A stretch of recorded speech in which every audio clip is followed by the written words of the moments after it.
In this example here, we're going to be working with a pop art style picture using a hardmix blend mode. The example that I have here is a koi fish in the water popping its head out for feeding. So the first step is to make a self blend of this picture. So press the Command J key to duplicate the image. We're then going to desaturate this particular image. Shortcut key for that is the Command Shift U key. Command Shift U turns the image black and white. We're then going to duplicate this layer again, but at the same time we're going to name it as well. So we'll hold the Command Option J key. This gives us the ability to name this new layer. So we're going to do three things to this particular layer. First, we're going to invert it. Then we're going to give a hard mix to this blend mode. And then finally, we're going to blur the actual image. So the first step to invert it, just simply press the Command I key and we invert the image. Then we're going to go to the drop-down menu from our blend modes all the way down to hard mix. Okay, for hard mix, the image seems to be very difficult to view at this point, but we'll start to see a little bit more detail a bit later. We're going to then convert this image into a smart object when we blur it so that we can re-edit it as we see fit. So we're just going to simply right-click on the layer and convert to smart object.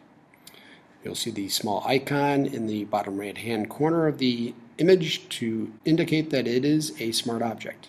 Next, we'll go to the drop-down menu from the Filters panel, go to Blur and Gaussian Blur. Gaussian Blur will then increase and decrease the size to where we see it to be an interesting effect. Just under 5 looks good for this picture. Click OK. And then the next step is going back down to the background image. We need to push some color back into the picture.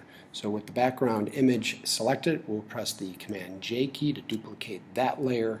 We'll simply drag that layer all the way up to the top layer, and then we'll put a multiply blend mode so that we can push some of that color back into that image from below. And as you can see, we start to have this kind of pop art 80 slash drawing. It's almost like a pen and ink type of drawing. From this point, we can then do a little bit more editing. In the Smart Filters panel here for the layer mask, you can actually use your brush using black, maybe lower the opacity, and you can reduce some of the painting effects with the hard mix here. So if some of this effect works a little bit too strong for you, you can actually start to erase a little bit of this particular effect. So maybe some of this area in the fish you want to relieve a little bit, so have some of the detail brought back in, some areas with the water brought back in as well. You can also double click on the Gaussian blur effect here and reduce that effect or increase the effect, however you see fit for this example here.